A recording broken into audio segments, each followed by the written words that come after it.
A los americanos los instalaron en la Secretaría de Gobernación. Ya después vi que a los japoneses también estuvieron en la de comunicaciones. ¿Se acuerdan que los japoneses vinieron 100 marineritos? Buena idea de Steve Beckley, ¿sí? Llegan 32 y entonces en las fiestas del centenario la delegación norteamericana dijo que ellos se sentían muy rechazados porque otras delegaciones de española estuvieron en casa de Justo Sierra. O sea, venían 3 o 4 delegados, los atendió las familias mexicanas, en casa de Joaquín Casasus, en casa de Miguel Macedo. O sea, todos ya saben los mexicanos que nos sacamos el pan de la boca para dárselos a los de afuera, pues somos súper generosos. Clásica cultura pobre, que siempre me salgo de mi cama para que te vas a Europa y nadie se sale de su cama. Si quieres dormir en la compra, gente inteligente, aquí no, por favor, la visita en la cama. Saquen las sábanas de lino, que nunca se han usado en la casa, que está el invitado, hay que atenderlo, ¿no? Bueno, se les ocurrió la brillante idea de que yo les dije que en una de todo el mes de septiembre hubo todo tipo de actividades. En una de ellas hubo una corrida de toros. Y cuando entran los japoneses, empiezan a gritar el pueblo mexicano, vivan los japoneses que se van a chingar a los americanos. Eso lo reportó la delegación norteamericana. Dice, no saben qué hostilidad tienen contra nosotros. En ese momento estaba la famosa, se hizo no es un tratado, es la idea de Magdalena. Habían firmado en 1907, Estados Unidos quería establecer una base militar en Bahía de Magdalena. Es una concesión, exacto. Se la dieron por 3 años. No una base militar, les permitieron una base naval. Estados Unidos quería una base militar. Mariscal negoció muy bien y dijo, no, militar no, nosotros no podemos tener ninguna potencia en nuestro territorio porque es una amenaza para nosotros, ¿me siguen? Entonces lograron que fuese una base naval, donde los barcos norteamericanos que ya están tratando de meterse en el comercio sobre el Atlántico, querían abastecerse de carbón ahí. Tenía que negociar Enrique Krieg la renovación de este convenio. Enrique Krieg no se los quiso renovar. Júntale a esto la llegada de los japoneses a esta famosa fiesta del centenario, que fue la delegación más importante, y mandaron de representante al embajador de Japón en Washington.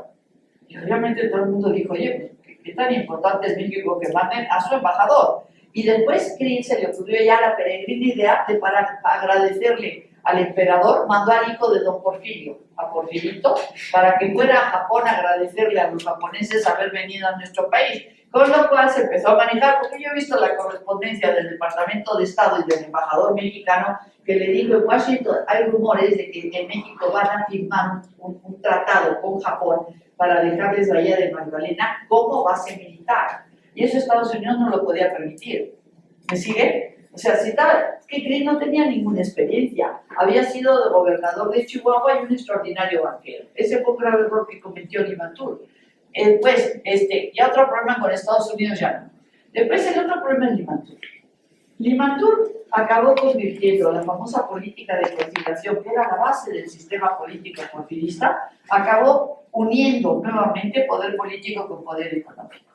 Y lo que acabó creando que se llama una plutocracia, en el cual se une el dinero con la política.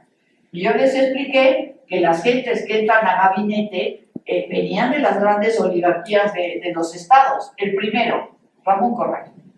Limantour lo conoció en 1899 cuando se fue a París y gracias a él entró como gobernador del Distrito Federal. Él era la gran oligarquía de Sonora, había sido gobernador, es el primero que entró.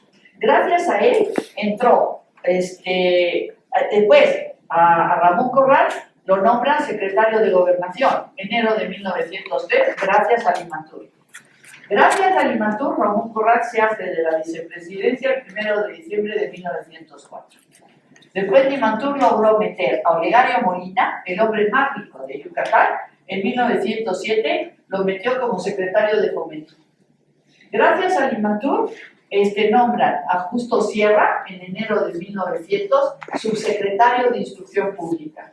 Cuando la secretaría la subsecretaría la separan en mayo de 1905, Justo Sierra se encarga de la Secretaría de Instrucción Pública. ¿Me siguen? Se creó en mayo de 1905. También es gracias a Limantour que Justo Sierra entra a la Secretaría. Y el último, es Enrique Krill. Gracias a él, Enrique Krill es secretario de Gobernación desde marzo de 1900. De todas las secretarías de Estado, a Limantur le fallaron dos. La de Guerra, la Secretaría de Gobernación está en manos de Corral. La de Guerra y la de Justicia. Son las únicas secretarías que no pudo controlar Limantur. En la de Justicia estaba el tío de Carmelita, Justino Fernández, que estaba casado, la madre de Carmelita, Romero Rubio, tenía una hermana, y Justino Fernández estaba casado con la hermana. Solo dos secretarías de Estado se le escaparon a Limantur. ¿Por qué lo hizo? Porque él quería ser presidente, y si no él, vamos a correr. Y como no tenían, era una gente odiada por todos sitios, tenían que hacer alianzas con las oligarquías locales, ¿me entienden? Pero lo que hizo este hombre es que juntó nuevamente poder político con poder económico, y eso asfixió al sistema. Porque lo que había hecho don Porfirio era separar poder político de poder económico. Y entonces llegó un momento que si tú querías ascender a un puesto político no podías. La familia Terrazas controlaba la gubernatura. Don Luis Terrazas regresó como gobernador en 1903. Dejó la gobernatura y nombró a Enrique Krill como gobernador en 1904. Pero no solo controlaban eso, controlaban al Tribunal Superior de Justicia, controlaban a la legislatura local. Hay que leer a Katz y Pancho Villa para que te des cuenta cómo lo estaban controlando la economía, la política, la justicia, la familia Terrazas. Pero Olegario Molina era igual. Olegario Molina controlaba, era el hombre más rico de los enequeneros, ¿sí? Controlaba el ferrocarril de Mérida Progreso. Él era el accionista mayoritario. Controlaba a todos los barcos que salían con Enequén, pertenecían a la familia, al grupo de Olegario Molina. Si tú no les vendías el Enequén, ya les he dicho que uno de sus yernos controlaba la compra del Enequén. Si tú no se la vendías no sé si se llamaba,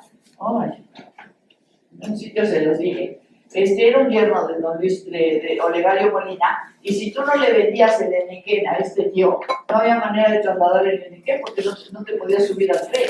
No había manera de trasladarlo fuera, porque todos los barcos que salían con Enequén pertenecían al grupo de Olegario Molina. Encima controlaban al Tribunal Superior de Justicia. No había manera de que les ganase un pleito. Controlaban a la legislatura local. ¿Me sigue? El sistema se está asfixiando. Limantur fue el culpable de la caída de don Porfirio. Acabó con lo que era la base de la dictadura porfirista, era la política de conciliación. Era separar poder político del poder económico. Y este asfixió todo el sistema. Después le expliqué la educación. En la época de don Porfirio trataron de extender la educación. Y dice Bulnes, obviamente una dictadura lo que tiene que hacer es, en vez de extender la educación, es extender la religión y los sistemas de represión. ¿Qué es lo que está haciendo Maduro? ¿Me entiendes? ¿Tú quieres ser dictador? Pues no amplíes el sistema educativo donde les expliques a la gente que estudiaba jurisprudencia de que este país era un país con una constitución, con separación de poderes, y después te dabas cuenta de que todo lo que dice la constitución se viola. ¿Sí?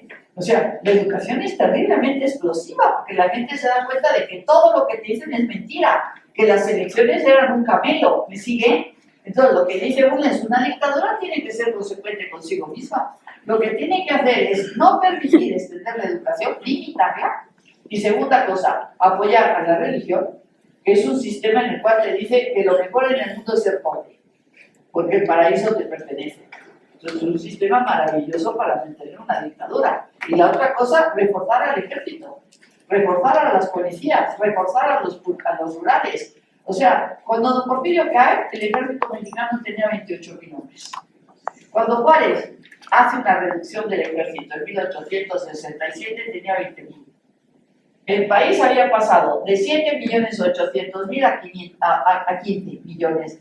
Se había duplicado en población. Y el ejército solo subió de 20.000 a 28.000. ¿Me sigue? O sea, era incoherente lo que estaba haciendo la dictadura. Después les expliqué que en una sociedad agraria toda la gente va mal. ¿Qué es lo que te explica Bulnes? O sea, si tú eras un hacendado y querías trasladar ganado, tú tienes que ir con hombres armados, porque no te roban el ganado en el camino. Si eres minero, tienes que salir con un grupo de gente armada, porque en el camino te roban todo. En una sociedad agraria, la mayoría de la gente está profundamente armada. Y tú tenías a un ejército de 28.000 hombres, donde yo les expliqué que en el momento que estalla la revolución, las municiones no coincidían con los rifles. Era parte de la corrupción.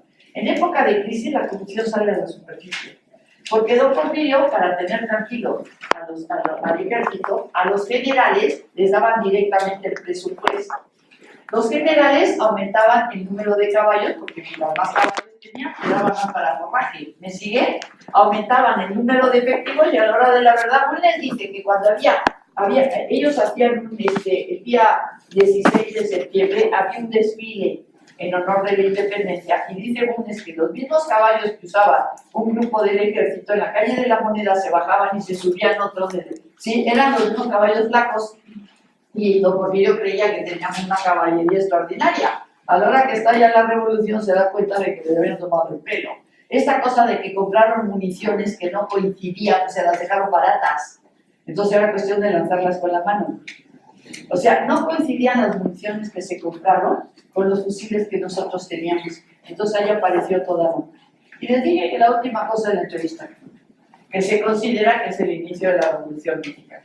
Ahí se le ocurrió a don Porfirio, nunca se ha entendido por qué. La entrevista se llevó a cabo en diciembre de 1907 y se publicó, de hecho lo publicó el Imparcial, ¿sí? En 1908, en marzo, lo publicaron 2 días, 3 y 4 de marzo, porque al principio el New York Herald, que era el periódico de la colonia americana, sacó una pequeña nota diciendo que se había publicado una entrevista en Nueva York, que le había hecho un periodista, James Friedman, en una cosa que se llama The Pearson Magazine, como Pearson, como Pearson, donde decía don Porfirio que ya no se iba a presentar para las elecciones de 1910. Sacaron esa pequeña nota y entonces los periódicos de oposición dijeron, a ver, ¿cómo estuvo esto que don Porfirio declaró eso? ¿Por qué no nos lo declara a nosotros que somos mexicanos? Y entonces el Imparcial se vio obligado a sacar la entrevista. Ahí se le ocurrió la peregrina idea de decir que ya no se iba a presentar en 1910, y que el país ya estaba preparado para la democracia. Y lo más chistoso de su declaración es que él vería con muy buenos ojos la aparición de un partido de oposición a su gobierno, al cual aconsejaría. O sea, bueno, le dice, este hijo de la fregada que no permitió que los porfiristas los organizáramos, ahora iba a aconsejar, es como si Peña aconsejara a López Obrador, ¿sí? Lo aconsejaría y lo guiaría a un partido de oposición. La entrevista no tuvo muchas repercusiones en México, de hecho yo hice un trabajo sobre eso, porque don Porfirio ya había dicho, la prensa lo manejó, que en 1900 se iba, que en 1904 se iba y se habían dado cuenta de que nunca pensaba irse, ¿me entienden? La bronca fue en los estados donde murió el gobernador por renuncia. En los estados donde se religió el gobernador no tuvieron bronca. Estados, Morelos, muere el gobernador. Entonces ahí obviamente les dije a ustedes que hay un tío Leiva, Patricio Leiva, su padre, el general Leiva, fue el primer gobernador porque el estado de Morelos se creó en 1869. ¿Sí? No me acuerdo cómo se llamaba Leiva, no sé si era Gabriel Leiva. Lo fueron a ver y le dijeron que si quería presentar su candidatura, y él dijo, ya estoy muy viejo, pero tenía un hijo que se llamaba Patricio y le fueron a ofrecer la gobernatura. Y le dije que fue a ver a don Porfirio. Él trabajaba en la Secretaría de Fomento. Y le dijo, don Porfirio, me están ofreciendo la candidatura, un famoso partido democrático morelense, ¿se acuerdan? Y le dijo, ¿usted qué opina? Dijo, yo no voy a intervenir, si el pueblo de Morelos decide, yo no voy a intervenir, eso es una decisión de los votantes. Y entonces él lo publicó, dijo, yo hablé con don Porfirio y me dijo que él no va a intervenir, entonces yo estoy de acuerdo en lanzar mi candidatura. Primera bronca. Segunda bronca, Sinaloa. Me lo ven. Tercera bronca, Coahuila. Y cuarta bronca, Yucatán. Ahí, en los 4 estados, se armó. Y don Porfirio ya no lo intentó. Por eso la entrevista a Friedman se considera que es el inicio de la Revolución Mexicana, ¿sí? Después pasamos al siguiente tema, que es cómo se inició la Revolución Mexicana. Yo les dije a ustedes que a raíz de la entrevista a Friedman se publicaron varios libros, entre ellos el de Madero, la sucesión presidencial de 1910. Y en primera cosa que dice Madero, que su hermano Pancho, que estaba muerto, se le apareció porque era espiritista. Ya por ahí te das cuenta de que es un imbécil, ¿no? Pero como lo mataron y le pasó como a Colosio, ahora es un gran héroe. Dice que Panchito se le apareció y le dijo